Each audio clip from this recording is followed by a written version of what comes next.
the doors be opened. Que l'on ouvre les portes.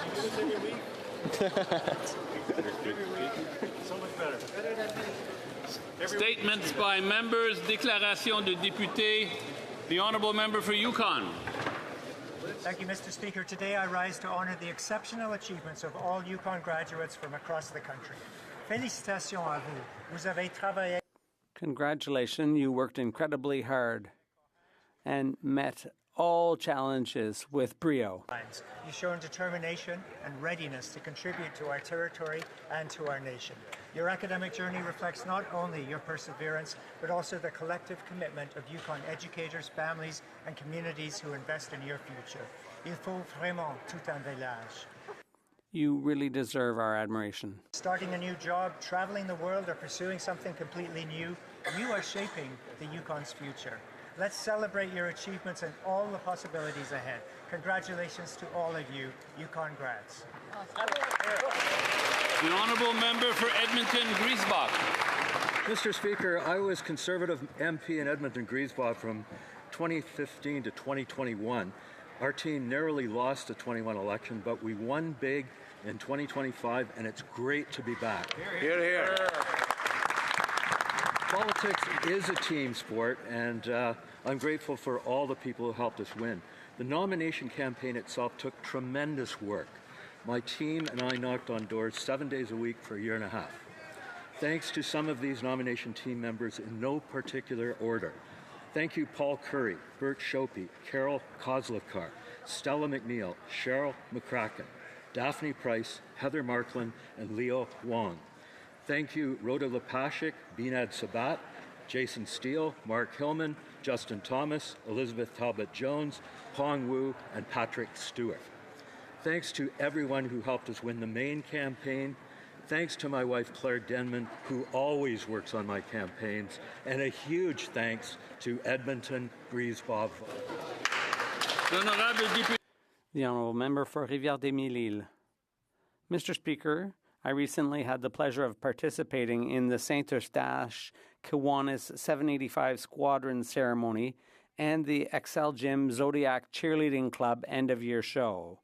What I admire about the cadets is the teaching of leadership, civic duty, respect, and discipline. Congratulations to the cadets and volunteers. I really enjoyed your ceremony.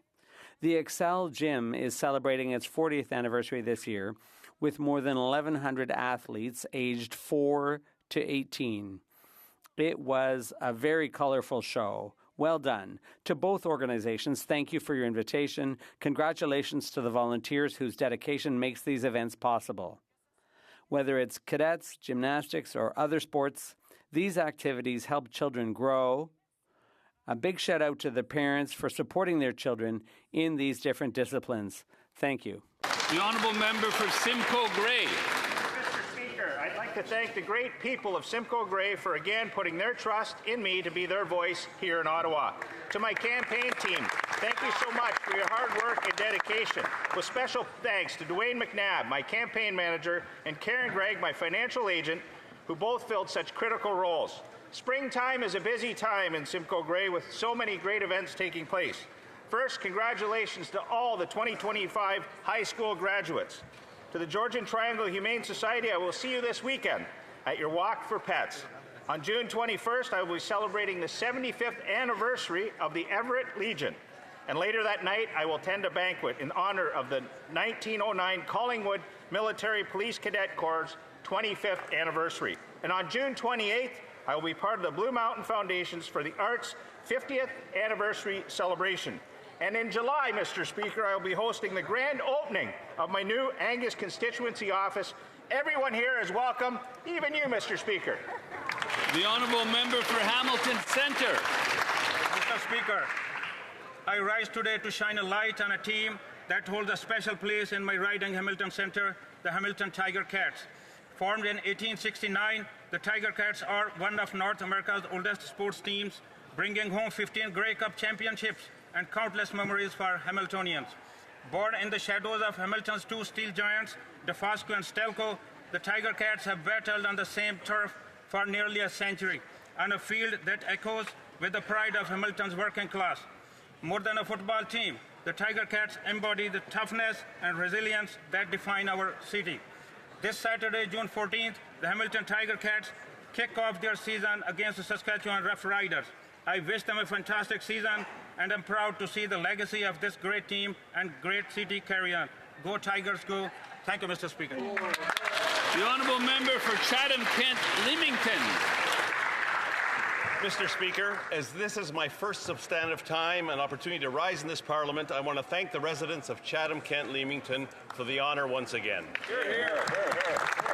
By population, it is now the second largest riding in Canada, and summer in CKL is a special experience. Whether camping or boating on Lake St. Clair and Mitchell's Bay, or frequenting the beaches or birdwatching in Point Pelee National Park, or many other locations, Canada's South is truly inspiring.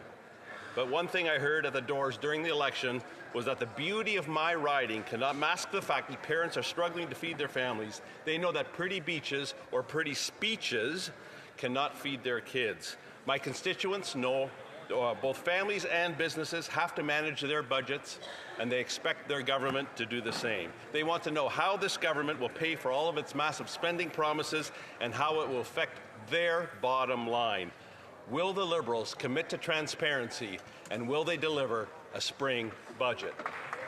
The honourable member for St. Catharines. Mr. Speaker, in 1957, the Allenberg Women's Institute asked the Ontario government to establish a university in Niagara, recognizing the immense value that a local university could provide to our youth and community. Our community's conviction was so deep that members of the CAW Local 199 in Niagara made weekly contributions from their hard-earned paychecks to support the founding of what would become Brock University in 1964. They understood then what we continue to recognize today, that post-secondary institutions are cornerstones of building communities, economic growth, and supporting the development of a vibrant arts and cultural sector. With over 100,000 graduates, a commitment to industry-driven research, and economic programs designed to meet the needs of today's and tomorrow's workforce, Brock University continues to fulfill the vision of its early champions. Mr. Speaker, I extend my heartfelt congratulations to Brock University, its students, faculty, staff, and alumni as they celebrate their 60th anniversary. Congratulations. The honourable member for Skeena-Bulkley Valley.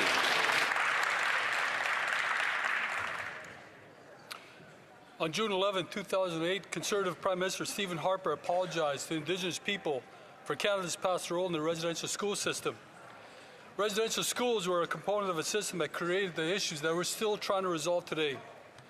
I spent years reading Heisel archives on how First Nations were treated and excluded conditionally from Canada's society and economy.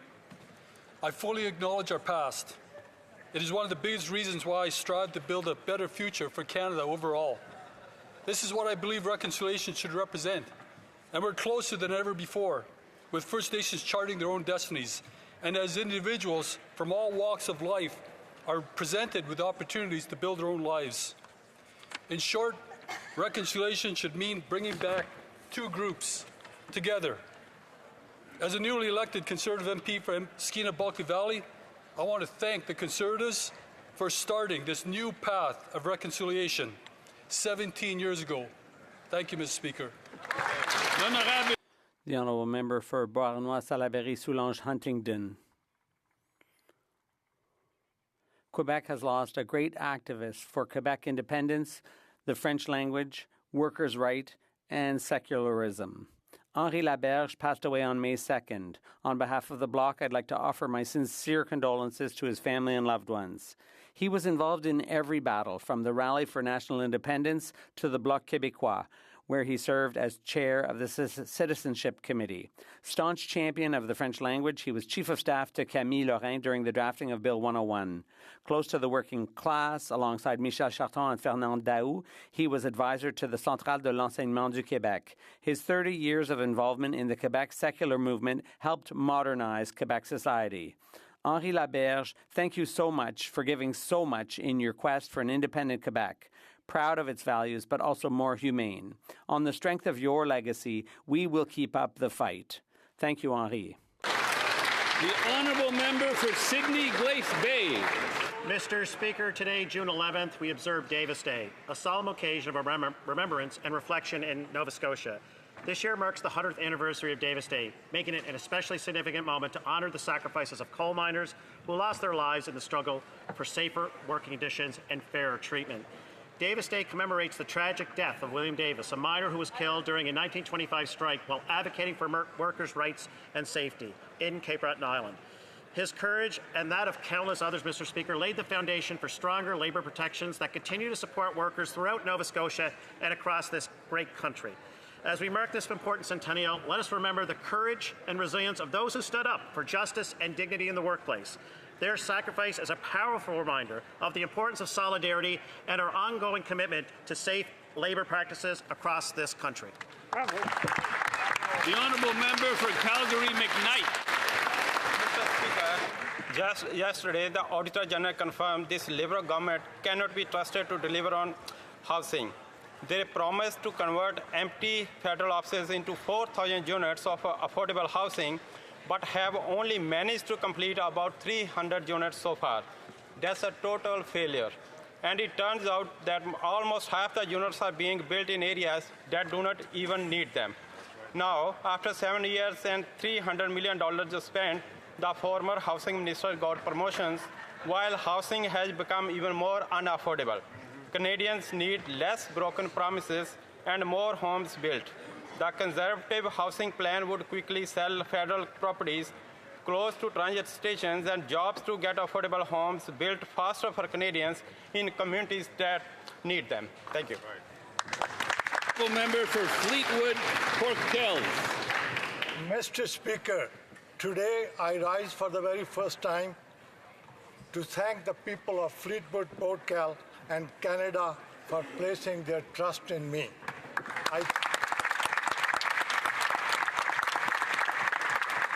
I came to Canada in 1970 as an immigrant from a small village in Punjab. With $8 in my pocket, I worked as a lumber piler, pursued my education, and supported my family with determination and journey that led me to 14 years as a counselor in Williams Lake. Canada gave me the opportunity to work hard, give back, and now I stand proudly in the House of Commons to represent my community. Mr. Speaker, I'm humbled to be here, not only as a member of Parliament, but as a proof that Canadian dream is alive and well. I want to express not... The honourable member for Windsor-Tecumseh Lakeshore. Mr. Speaker. Mr. Speaker, time after time, the Liberal government must be held to account for their mismanagement of Canadian dollars. Now we have even more damning evidence showing that the Liberals have lost control over their spending on consultants.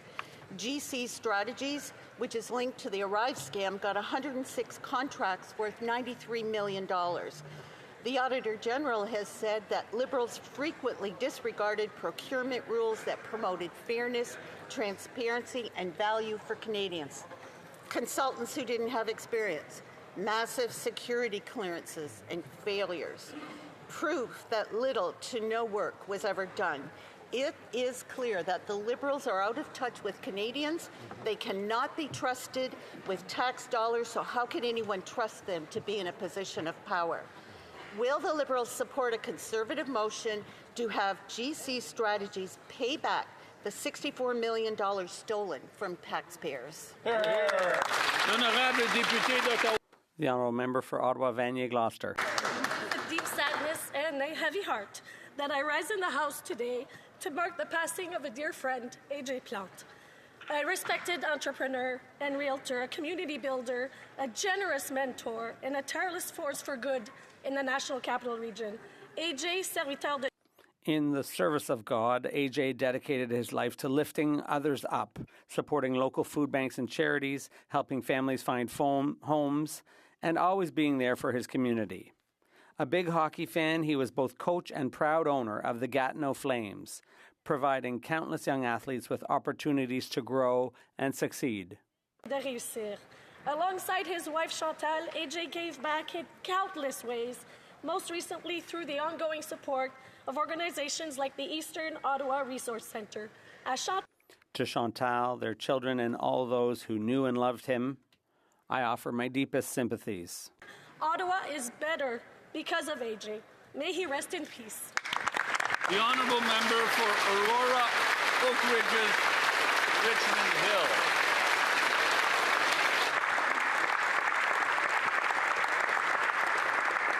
Mr. Speaker, the Auditor General's investigation into the Liberals' purchase of the F-35 fighter jets is deeply concerning. Costs have ballooned by more than 50% and delivery is behind schedule, but it gets worse. The facilities to house the jets will not be completed until 2031. That is 3 years too late, and taxpayers will be left spending even more money on temporary hangars. The investigation also confirmed that we do not have enough pilots.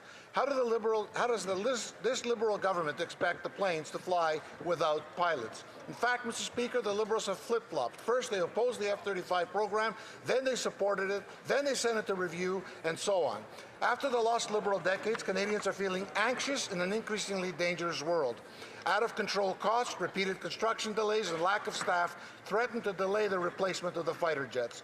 Now the Liberals want billions of dollars to waste. This government promised change, but it is more of the same. Under these Liberals, Canadians have never paid so much for getting so little in return. The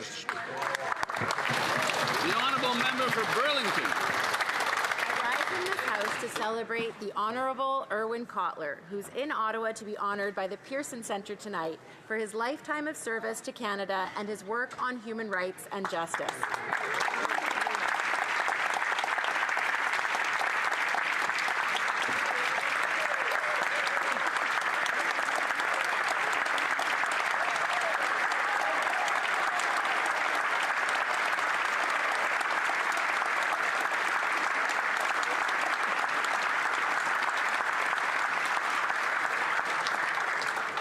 A former Member of Parliament and Cabinet Minister, an Emeritus Professor of Law at McGill, and an international human rights lawyer, and I'm very proud to call him a friend. As Minister of Justice and Attorney General, Irwin enacted same-sex marriage equality laws, appointed 2 women to the Supreme Court, tackled wrongful convictions, and launched anti-racism initiatives. In his so-called retirement, he founded and now actively chairs the Raoul Wallenberg Centre for Human Rights, which advocates for political prisoners, human rights, justice, and democracy. He also served as Canada's first special envoy on combating anti-Semitism. Irwin is today, as he has always been, a powerful advocate for the marginalized and a champion of progress and justice. I speak for all Canadians when I say thank you for your incredible and ongoing service, Mr. Cotler.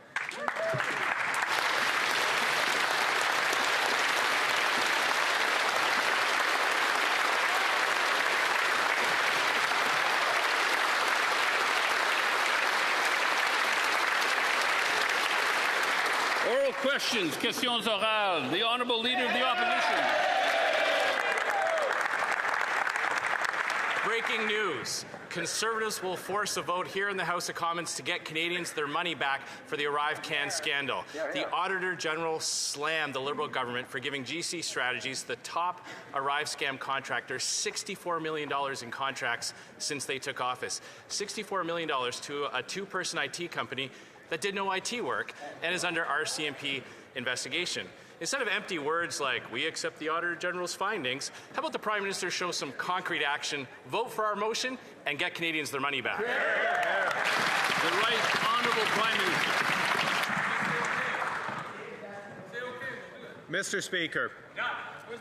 Mr. Speaker, this government is focused on best-in-class procurement. That is why we're put in place a new Department of Government Transformation. That is why we're putting in place a new Department of Defense Procurement to get taxpayer value for money, to build the strongest economy in the G7. That is how we'll get value for Canadians. The Honourable Leader of the Opposition. Well, he's settling into old Liberal habits of not being bothered by wasting taxpayers' money and funneling it to his friends. Right. And Mr. Speaker, the Prime Minister's trying to act like he's new to the job or he just got here. He was Justin Trudeau's senior economic advisor while these contracts were being handed out. And the Minister of Trade with the U.S., the Minister for Jobs, and the Minister of Foreign Affairs all have their fingerprints on this scandal, and he chose them to sit around his cabinet table. Why is it every time Liberals get caught in a corruption scandal, Liberal politicians get rewarded and taxpayers get the bill? The Right Honourable Prime Minister. Mr. Speaker, as I just said, this government is laser focused on best-in-class procurement. That is why we have a new Minister of Government Transformation. That is why we have a brave deputy who fought for this country, who flew fighter jets, who is the new Secretary of State for Defence Procurement. We're going to get best value for Canadians' dollars. We're going to grow this economy. Come join us. The Honourable Member for Chilliwack, Hope. The General confirm what we've been saying about the fraudsters behind the Arrive Scam app and the failure of this Liberal government to protect taxpayers. GC Strategies was an IT firm that didn't do IT, didn't follow procurement rules, didn't provide value for money, didn't have valid security clearances. What they do have is 64 million ill-gotten tax dollars in the bank, and this Liberal government let it all happen. When so many Canadians are struggling to make ends meet, why is this government making no effort to get those wasted tax dollars back? The Right Honourable Prime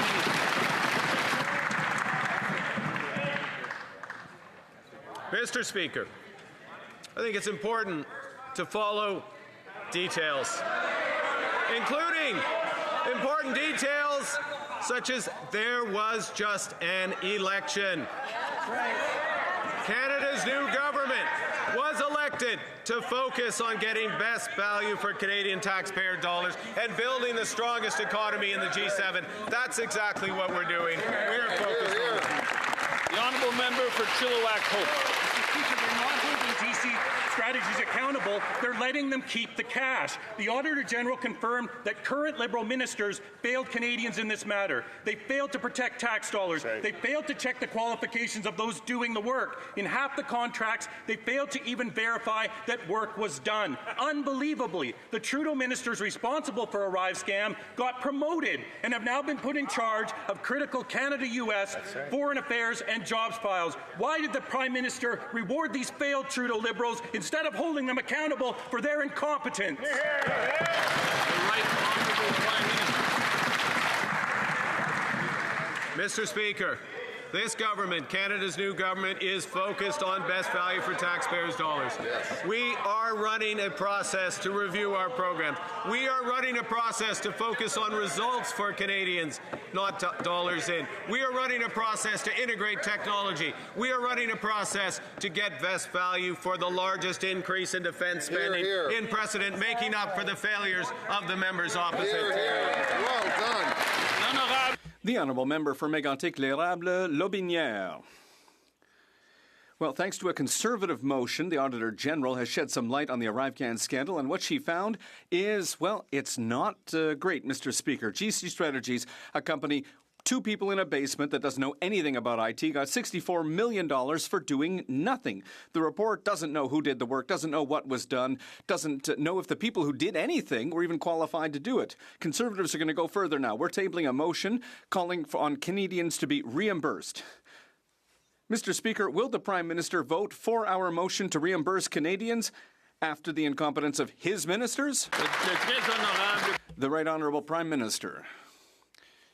Mr. Speaker, Canada's new government is going to focus on best-in-class procurement. That's why we have a new Minister of Government Transformation, a new department for procurement for defence.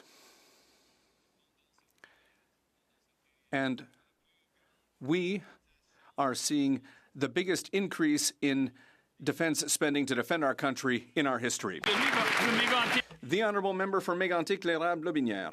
He says that he's new, and maybe he doesn't know this, but listen, I'll say it quietly between him and me. The ministers who authorized this spending are members of his cabinet.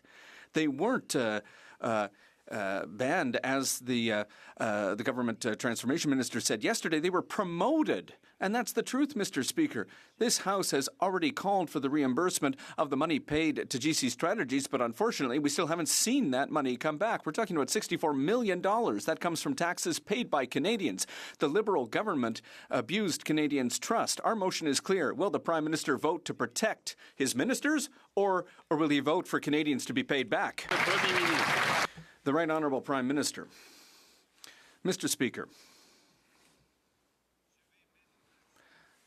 I will be focused every day, every hour, on best-in-class procurement for Canadians. The Honourable Member for Belleuil-Chambly. Yesterday, the member for Mirabel asked the Minister of Finance if, and I quote, the carbon tax rebate checks, which were sent in the middle of the election to 8 provinces, were paid out without the tax having been collected. The minister replied, no. Mr. Speaker, my question to the Prime Minister: were the carbon tax rebate checks that were sent out during the election paid out without the tax that would have funded them having been collected? The Right Honourable Prime Minister. Mr. Speaker, the last carbon tax rebate was paid out for a transition period for millions of Canadian families. Okay? We decided, and all members agree, that the carbon tax, the consumer carbon tax, should be cancelled. There are many families outside of Quebec and outside of British Columbia who needed that for a transition period. That's the reason. The Honourable Member for Belleuil-Chambly. Votes in the House of Commons decide what we agree with or don't, Mr. Speaker. During the election campaign, this was a bit under the radar, but not now, and it's becoming important in Quebec. The truth is that the government, by refusing to pay back Quebecers, is paying back the carbon tax to those who didn't pay it, and it's not paying it back to those who are paying for it. The Prime Minister is better than that in economics and in accounting, so will he pay back Quebecers? The Right Honourable Prime Minister. Mr. Speaker, the provinces and Quebec had the choice to impose their own system for carbon pricing. Mr. Speaker, I and we respect the jurisdiction of Quebec. The member for Belleuil-Chambly. Well, we could make a plaque with that statement there, Mr. Speaker. In summary, the Prime Minister cancelled the carbon tax. He sent $4 billion out to Canadians, but nothing to Quebecers. And that was to pay back a tax that they didn't pay. Those $4 billion are not linked to any revenue, which would justify that money being paid back. So those $4 billion going directly into the deficit, like the $6 billion in tax cuts, without a budget, without an economic update. Will the Prime Minister fix this obvious injustice against the people of Quebec? The Right Honourable Prime Minister. Mr. Speaker, there are different systems. There are different transitions. It's not unjust, it's coherent. The Honourable Member for Airdrie Cochrane. Mr. Speaker, yesterday the Auditor General released a scathing report about the Liberal government's mismanagement of the F-35 contract. They flipped, they flopped, and then they flipped again. And now they're trying to hide the real costs of their incompetence.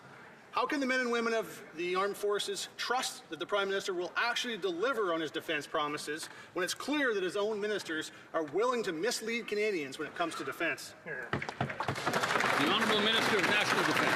Thank you, Mr. Speaker. We thank the Auditor General once again for her work. In any procurement project of this size, as this member knows, it's normal for costs to change and vary over time, especially with the challenges encountered during the pandemic, like supply chain disruptions, Mr. Speaker, and inflation. And that's why National Defence is working hand in hand with industry now to make sure we get good value for Canadians. Mr. Speaker, we're making a generational investment in the Air Force, and we're going to get this right. Honourable Member for Airdrie Cochrane. This was anything but normal. This is them trying to hide their own incompetence. They misled Canadians by not factoring in currency exchanges, inflation, and project delays to pretend that they were saving costs, when in fact the F-35s were 50% over budget because of their incompetence. And worse yet, Trudeau's minister responsible for this creative accounting was promoted by the current Prime Minister. Isn't it true that the Liberals' so-called new defence spending is actually just the cost they were hiding from Canadians all along? The Minister of National Defence. Mr. Speaker, once again, I'm going to thank the Auditor General for her work and her recommendations, many of which we're acting upon already. National Defence is committed to being open and transparent, and it will keep Canadians updated every step of the way without compromising operational security. National Defence is keeping a close eye on costs and working hand in hand with industry to make sure we get the best value for Canadians. Mr. Speaker, we're focused here, focused on supporting our top Canadian aviators as they work to keep Canada safe. The Honourable Member for Portage Lisgar. The Auditor General confirmed what Canadians already knew. The Liberals can't run a lemonade stand, let alone the government. They funneled tens of millions of dollars to their friends at GC Strategies, with nearly half of the contracts delivering little to no results. Their federal lands housing initiative, well, after 7 years, they haven't even delivered 8% of what they promised they would. The F-35 program, it's 50% over budget and plagued with construction delays and staffing shortages. So here's a simple question. Why is it that Liberals can never deliver any project on time or on budget? Hear, hear. Hear, hear. The Honourable Minister of Government Transformation. Thank you, Mr. Speaker, and I want to be clear, we will always protect the integrity of our procurement process. We've been elected on a mandate to deliver best value for Canadians as we embark on an ambitious journey for this country. I'm hoping Conservatives will get on board. Thank you, Mr. Speaker. The Honourable Member for Vaughan Woodbridge. Mr. Speaker, yesterday the Auditor General revealed that Canadians are paying more and getting less. The Liberals have poured $300 million into a housing program and missed their targets by 97%. And the F-35 jets, nearly $30 billion. 50% over budget. Wow. No jets flying, no pilots ready, and no facilities built. To top it off, the fraudulent Arrive scam contractor GC Strategies has siphoned $64 million from Canadian taxpayers. If Liberals can't be trusted to manage any of these projects, how can Canadians trust them to balance a budget? The Honourable Minister of Government Transformation. Thank you, Mr. Speaker, and let me be absolutely clear. We will never tolerate misconduct from our suppliers or their subcontractors. We will always hold bad actors to account so that we deliver the best value for Canadians. This is exactly what we are doing for Canadians. Thank you, Mr. Speaker. The Honourable Member for Cambridge. Mr. Speaker, the Auditor General reconfirmed what we already know. The Liberals are bad with Canadians' money. On housing, they promised to build 4,000 units in 6 years, but the real number, a pathetic 309. And the F-35 budget has exploded by $14 billion, and there's no pilots to fly them. Worst of all, the Liberals funneled $64 million to Arrive scam contractors, just two guys working from their basement, with no proof they did any real work. Same Trudeau ministers, same failures, same old Liberals. Why did this Prime Minister promote the very ministers responsible for these scandals into his cabinet?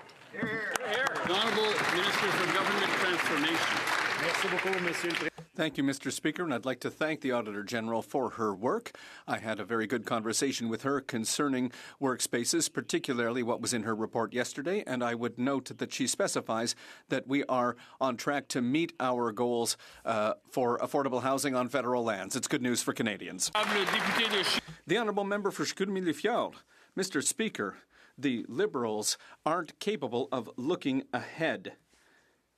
They are indifferent to heavy spending. After 10 years of unexpected and avoidable delays, it's now really quite possible that Canada won't have any operational fighter jets. We know that our F-18s will come to the end of their lives in 2032, and we still don't know when the F-35s will be delivered. How is it that Liberals can spend without ever delivering the goods? The Honourable Minister of National Defence. Mr. Speaker, we once again thank the Auditor General for her work. In a procurement process like this, it's normal that costs change over time, particularly with all the challenges that we have faced with the pandemic, inflation, and the member is aware of that. National Defence is keeping a close eye on costs and is working hand in hand with industry to make sure that Canadians will get their money's worth. We are making the biggest investments in over 30 years in the Royal Canadian Air Force. The Honourable Member for Chicoutimi-Le-Fjord. Mr. Speaker, our industry, our businesses, and our workers in Saguenay-Lac-Saint-Jean are suffering from the American tariffs on steel and aluminum, which are now at 50%. Hundreds of jobs in Saguenay are threatened, and yet I'll remind you that the Prime Minister was elected promising Canadians that he would be elbows up to Mr. Trump. He was supposed to bring in $20 billion in counter tariffs. But now we've learned that China has signed an agreement with the Americans. How is it that China has an agreement before Canada? The Honourable Minister of Industry. Thank you, Mr. Speaker, and I'm obviously very aware of the situation, and the Prime Minister and Cabinet are aware of the situation, that there are tariffs that have been imposed. They're illegal, unjustified, and unacceptable, these 50% tariffs against the aluminum workers in my colleague's riding, and against steel workers in the ridings of many colleagues here, and that is why we are putting in place very strong counter-tariffs and countermeasures. We are also in contact with industry, with the unions, and we will continue to fight to get those tariffs taken off. The Honourable Member for Mirabel.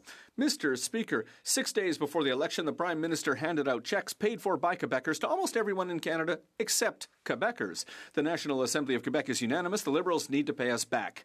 Quebecers, who are also having a hard time with the cost of living crisis, shouldn't be giving fake carbon rebate gifts of $450 to families in Alberta or $300 to Ontarians. The Liberals owe us $814 million. If not, it's theft. Are they going to keep stealing, or are they going to pay us back? The Honourable Minister of Canadian Identity and Culture. Thank you very much, Mr. Speaker. And the Bloc Québécois colleague knows that I hold him in high regard, but I think he's going a little bit too far today, as he knows very well. Quebec's system is very different from the federal system. Right now, the cost per ton is $59 in Quebec, while it was $85 in Canada. For years, Quebecers paid half of what the rest of Canadians paid in carbon prices. We never hear that from the Bloc, Mr. Speaker. The Honourable Member for Mirabel.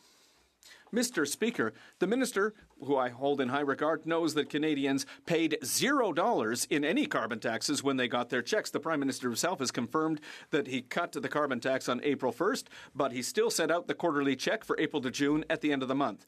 So if the check wasn't paid for with the carbon tax, well, who paid for it? Well, the Liberal Party has called this a fiscal bridge. We call that a gift to Canadians paid for out of the pockets of Quebecers. Will the Liberals pay back the $814 million that they owe to Quebec? The Honourable Minister of Canadian Identity. Thank you, Mr. Speaker. I sincerely think we're comparing apples with oranges here. Quebec's system works on a cap and trade system. It's not a pricing system, while the federal system was a pricing system that set a price per ton, and that's how the signal was sent to the market and to consumers to reduce their emissions. They're two systems that were completely different. The federal government recognized Quebec's leadership in this area, and we recognize that Quebec's system was equivalent to the federal system for a number of years, Mr. Speaker. Member for Foothills. The Prime Minister said, I will be judged by prices at the grocery store shelf. Well, judgment has been rendered, and by his own metrics, the Prime Minister has failed. For the third month in a row, food prices have skyrocketed. Apples, oranges, rice, chicken, beef, all up by more than 20%. And the Prime Minister's response is to pour more fuel on the inflationary fire with $500 billion in new spending. That's more than Trudeau. Will this Liberal minority government listen to the majority of this House, put a budget on that table so Canadians could put food on theirs? Right on. The Honourable Minister of Jobs and Family. I mean, first of all, Mr. Speaker, I just want to say that over 22 million Canadians are receiving a tax credit as we speak, and I certainly hope that the Conservative member over there realizes this is exactly what Canadians called for in the election, targeted support that will help them in these times. I will also point out, Mr. Speaker, that the kind of spending they're talking about are the things that they've been advocating for years. They should be happy that we're investing in our armed forces. For example, Mr. Speaker, are they saying that Canadian armed forces don't deserve a raise? The honourable member for Foothills. Canadians are struggling to put food on the table now, and it's because of the Liberals' inflationary spending. Now, we all knew that these were going to be the same old tax and spend Liberals, but we had no idea this Prime Minister was going to be worse. He promised Canadians he would cap increased spending at 2%. He has gone over 8%. That is putting Canadians in trouble, and they are the ones paying the price. We now have the highest food inflation in the G7. Will this Prime Minister table a budget, end his inflationary spending, so Canadians can afford to feed their families? Yes. Honourable Minister of Jobs and Family. Mr. Speaker, every step of the way, as we've worked to make sure that Canadians' costs go down, that Canadians have more powerful paychecks, in fact, something that I think the Conservatives have said time and again, they've actually voted against, Mr. Speaker, whether it's things like reducing the cost of childcare or ensuring school food programs or increasing Canada Child benefits, by the way, pegged to inflation so that families have what they need as they're raising their children. These Conservatives have voted against it, so they should put their money where their mouth is, Mr. Speaker, and support comprehensive policy that supports families. The honourable member for Windsor West. Mr. Speaker, after years of Liberal inflationary spending, Windsor families are struggling to keep up. Rent is unaffordable, grocery prices are going through the roof. Many parents are skipping meals so their kids can eat. The Prime Minister says he wants to be judged by what Canadians pay at the grocery store. I can assure you that the Prime Minister will be judged harshly, as Canadians will be paying more than $800 this year. On food alone, Mr. Speaker, it shouldn't be this hard to feed your family in Canada. Will the Liberal government table a budget this spring that actually reverses its inflationary policies? Hear, hear. The Honourable Secretary of State for Labour. Mr. Speaker, Canadians elected a new government to build a strong Canada and to protect programs that serve families. Families are strong when kids are healthy. Our National School Meal Program is delivering meals to hundreds of thousands of kids this year. It saves parents up to $800 per year. We are committed to making this permanent. We made this commitment in the campaign, and I call on the member opposite to support us. Honourable member for Sudbury East, Manitoulin Nickel Belt. Mr. Speaker, the Prime Minister said he wants to be held to account for what Canadians are paying at the grocery store. So let's do just that. Families in Northern Ontario are struggling because of rising prices. Since the start of 2025, grocery prices in Canada have increased rapidly. The Prime Minister promised to cap government spending at 2%. Instead, he's increasing it by 8%. Will the Liberals table a budget that reverses their inflationary policies so Canadians can afford to put food on the table? The Honourable Secretary of State for the Canada Revenue Agency and Financial Institutions. Mr. Speaker, we just met with the owners of Canada in the last election and clearly laid out our plan to cut taxes, to build homes, to build one Canadian economy, and to protect Americans against Canadians against tariffs. Mr. Speaker, elections are job interviews, and Canadians resoundingly hired our Prime Minister. They fired the former member from Carleton. Thank you, Mr. Speaker. The honourable member for Sherwood Park, Fort Saskatchewan. Mr. Speaker, Liberals clearly get excited when they're talking about their own jobs, but 500,000 unemployed students this summer are concerned about theirs. CBC is reporting that Canada faces the worst youth unemployment crisis in decades. Students need jobs to pay for their education and gain vital experience and skills. Liberal inflationary spending and immigration failures are creating a generational unemployment crisis, approaching 500,000 unemployed students. How many more young Canadians need to go unemployed before Liberals reverse course?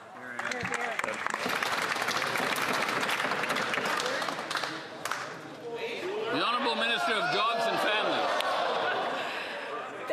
Mr. Speaker. Listen, I've got great news for youth this summer. Over 6,000 more jobs through Canada Summer Jobs this summer. That's great news for all of our constituents. Mr. Speaker, Canada Summer Jobs is an important program to help young people get the skills and the experience they need for the next steps in their career. That's over 76,000 jobs this summer, and we certainly look forward to hearing about the youth's experience all across our country. The honourable member for Sault Ste. Marie Algoma. Speaker, members of Canada's Buildings Trades Unions are here in Ottawa this week. They represent thousands and thousands of workers that are building Canada strong. Can the Secretary of State for Labour please update this House what this government is doing to support this very, very important construction workers and unionized labour across this great country? Thank you.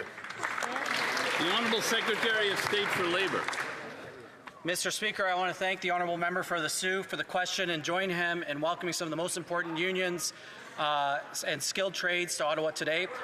These unions represent over 1 million good-paying jobs, and our One Canadian Economy plan will fast-track major projects so that we can build across this country brick by brick with good Canadian steel and aluminum. Mr. Speaker, it's time to build big, build bold, and build now. Canada's building trades will get it done, and this government will always have their backs. The honourable member for Cloverdale, Langley City. Yesterday, the AG delivered a damning report that exposed the truth. After 10 years of this Liberal government's housing promises, only 309 homes have been built under the Federal Lands Initiative. They set a target of 4,000, and what Canadians got was smoke and mirrors. Inflated numbers, misleading reporting, and government more focused on press releases than people. Can the minister explain how, after a decade of delays, this scandal has left single moms and young families still without a place to call home? The Honourable Minister of Housing and Infrastructure. Thank you, Mr. Speaker. Those units remain under development. They will be developed, they will be built, those homes will be delivered as promised. And Mr. Speaker, we would appreciate the support from the other members of the House for all of these housing initiatives going forward, of which we have many. We have the most robust housing agenda in the history of this House. We expect robust support for that plan. We do, Gregory. Honourable member for Cloverdale, Langley City. According to yesterday's AG report, this government built nearly 40% of its so-called affordable homes in the wrong places. You can't make this up. And here's the truly shocking thing. They didn't base affordable on income, not on what people actually earn. Instead, they used current market rent in the middle of a housing crisis. That means low-income families, seniors and newcomers can't even afford the homes that were supposed to help them. After 10 years of failure, will the minister admit that this plan has completely failed the people who need it most? The Honourable Minister of Housing and Infrastructure. Thank you, Mr. Speaker. Well, I'll caution the member opposite. There are no wrong places to build housing in Canada. Whoa, good point. We are focused on building housing across this country. We are focused on building affordable housing across this country. The reason there are new ministers here, like myself, is for our new plan to deliver affordable housing all across Canada and communities that need it. Excellent answer. The Honourable Member for Kenora, Kiiwetinoong. The Liberals promised to sell surplus government properties to build 4,000 housing units by 2028, but a scathing report from the Auditor General has showed that after 5 years they have only built 309 of those units, Mr. Speaker. Canadians are facing a housing crisis, and this government is sitting on 5.9 million square feet of space. So when will the Liberals finally fulfill their promise to Canadians and get more homes to the market? The Honourable Minister of Housing and Infrastructure. Thank you, Mr. Speaker. Well, we are going to deliver the homes that are put forward in that plan. We are also going to use lands across Canada to build more affordable housing. Our goal is to roll out more affordable housing than this country's ever seen before in these years ahead. And we expect the support of the members opposite. This is going to be a partnership across Canada on federal lands with our community partners. Thank you, Mr. Speaker. Excellent work. The Honourable Member for Kenora, Kiiwetinoong.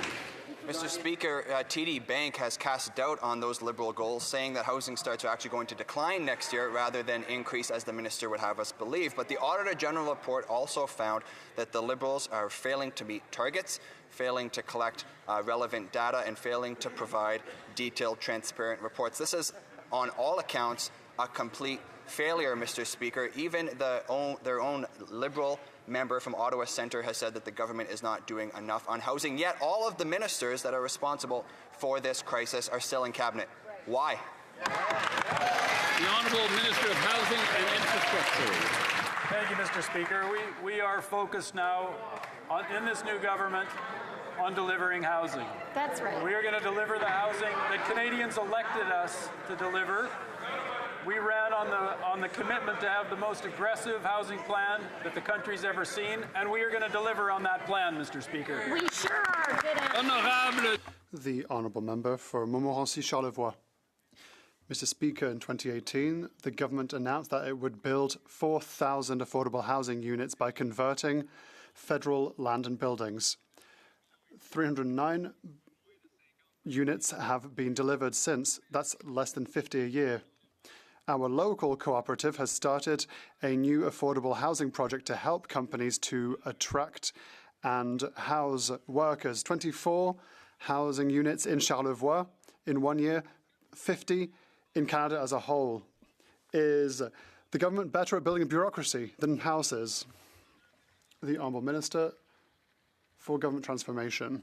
Thank you very much, Mr. Speaker. I had a very good discussion with the Auditor General. We accept her recommendations. She clearly says in the report that we are on track to meeting our affordable housing goals. I would like to commend the Honourable Member for his election, but when his leader was Housing Minister, only 6 units were built, and that was after 10 decades upon decades of Conservative disengagement from housing. So we have nothing to learn from the Conservatives when it comes to housing, Mr. Speaker. Honourable Member for Kamloops, Thompson, Nicola. 1,000 pounds. The amount of cocaine that was seized by Peel Police, according to media reports just yesterday. This public safety minister previously said that the bail system was sound, and yet 6 of the 9 of those arrested are already on bail. Given what we see and hear when it comes to bail, does this public safety minister still think that the bail system is sound? The Honourable Minister of Public Safety. Mr. Speaker, let me first of all thank the work of Peel Regional Police and also acknowledge the incredible work of the Chief of Police for the City of Toronto, who's in Ottawa today. Chief Demkew is an incredible leader who has been working in the front lines along with members of Peel and across law enforcement across Canada to ensure that drugs are off our streets. And this is a moment for us to ensure that we support them and we continue to acknowledge the incredible work of our police services. The Honourable Member for Markham Unionville. Mr. Speaker, Peel Region had the single largest drug bust in their history yesterday, with 1,000 pounds of cocaine worth $47 million. This would be a cause for celebration if 6 out of the 9 that were arrested are not already out on bail. Liberal laws like the Bills C5 and C75 are the root cause of this madness. These liberal laws put repeat criminals back into our communities. Mr. Speaker, will the Liberals reverse their soft on crime policies to keep criminals behind bars? The Minister of Public Safety. Mr. Speaker, once again, I think it's important to recognize the incredible collaboration of the Peel Regional Police, as well as other police services in having one of the greatest drug busts in Canadian history. Their work will continue. It will continue with the support of the federal government, with our agencies who are working in tandem to ensure that drugs are off our streets. The Honourable Member for Brampton West. Mr. Speaker, under this Liberal government, crime is at its peak and cities like Brampton's are being hit hard. The Peel Police had the single largest drug bust in their history, but 6 out of 9 drug dealers are out on bail. Gun crime is up 116%. Gang homicide is up 78%. The only solution to control the crime wave is to repeal soft on crime, liberal laws C5 and C75 and put repeat violent offenders in jail. Will this Prime Minister reverse liberal soft on crime laws so drug dealers like this get jail, not bail? Honourable Minister of Public Safety. Once again, Mr. Speaker, I think it's important to acknowledge the work of Peel Regional Police as well as their colleagues in different police services who work together to ensure that drugs are off our streets. This matter is going through the courts, and I know that our justice system is strong. We will ensure that there will be continued work, collaborative work within police services so that we can actually constructively get drugs off our streets. The Honourable Member for Portneuf-Jacques-Cartier.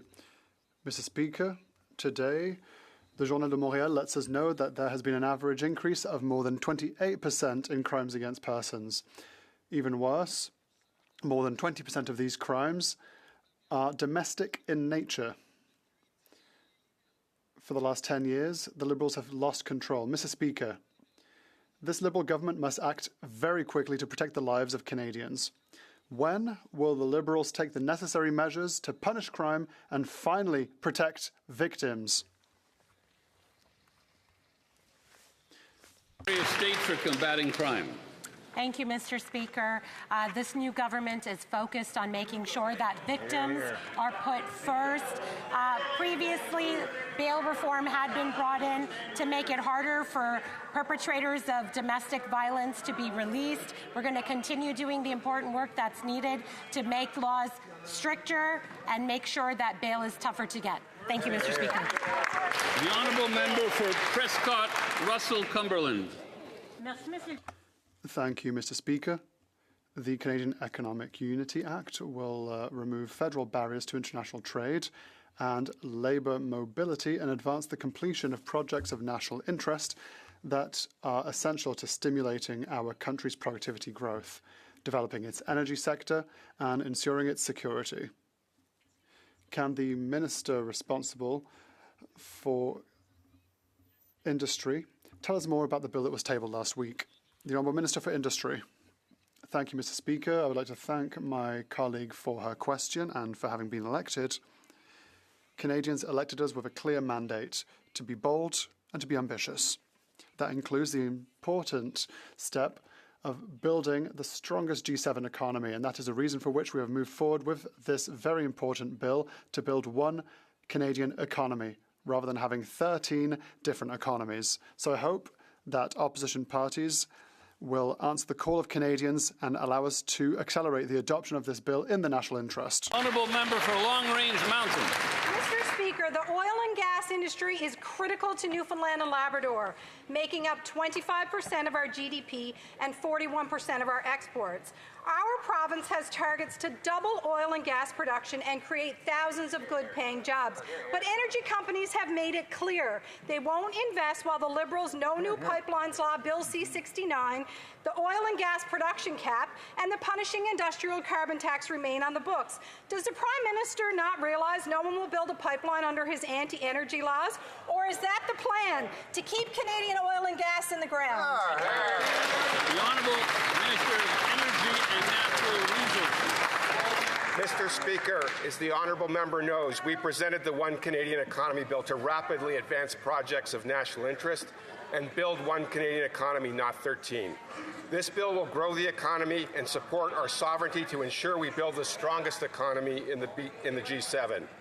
Canada's new government will work with provinces, territories, and Indigenous partners and get projects built so Canada will be an energy superpower. Well done.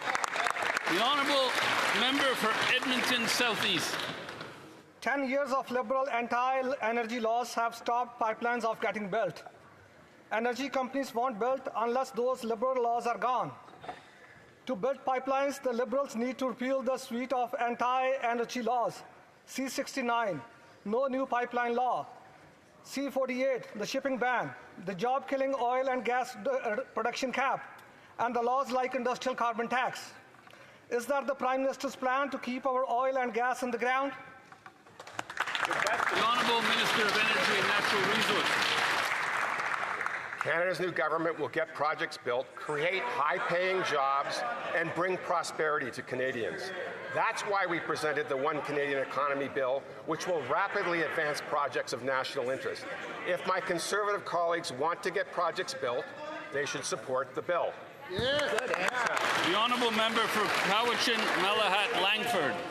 Mr. Speaker, BC Ferries just announced that they will purchase 4 new full-sized ferries from a Chinese state-owned company rather than from a proven Canadian shipbuilder such as Seaspan in North Vancouver. Yet the Liberals are set to hand over $30 million to BC Ferries, while BC Ferries hands over critical jobs, investment in industry to China. Will the Liberals attach a common-sense condition of buying Canadian-built ships to BC Ferries in order to receive their $30 million subsidy? Great question. The Honourable Minister of Transport and Internal Trade. Mr. Speaker, I want to thank the member opposite for that important question. I absolutely share his concern when it comes to government procurement at all levels.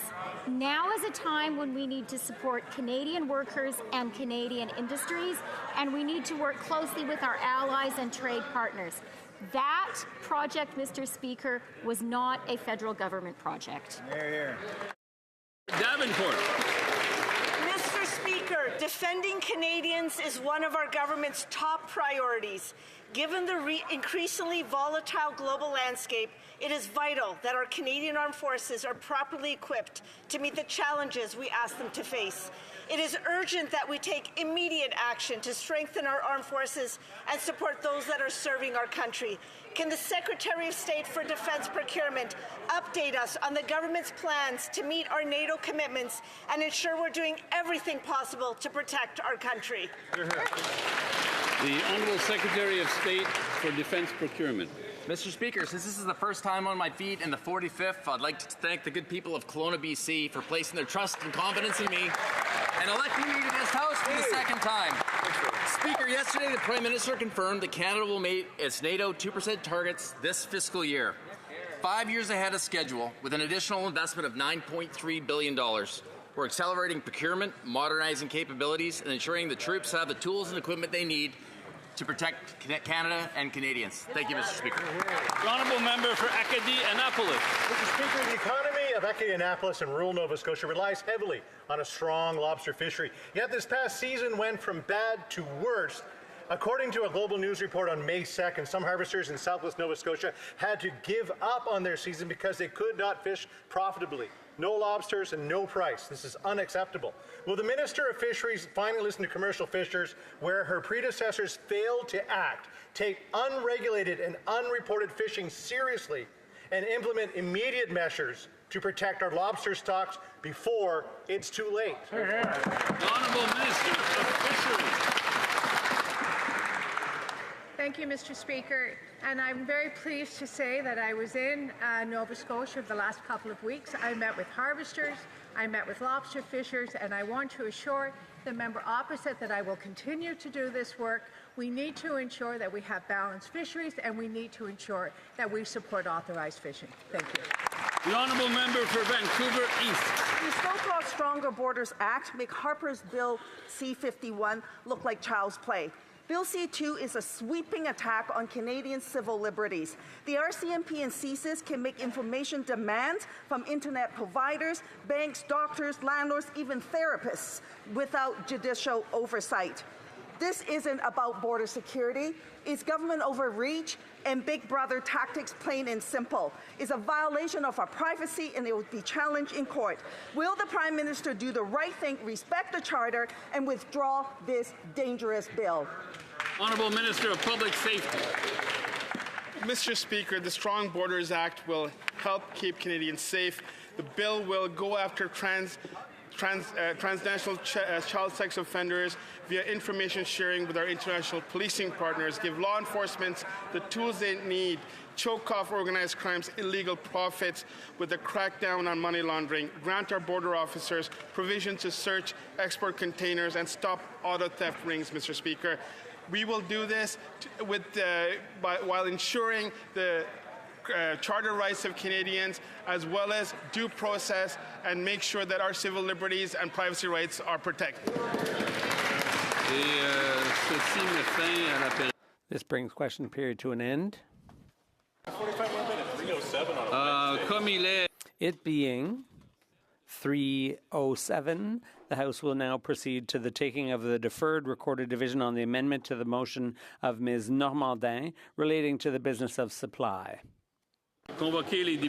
Call in the members.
The question is as follows. Ms. Normandin, seconded by Mr. Garon, moved that given that, 1, as of April 1st, 2025, the government eliminated carbon pricing for Canadian... May I dispense? Eliminated carbon pricing for Canadian consumers and that this pricing did not apply to Quebec.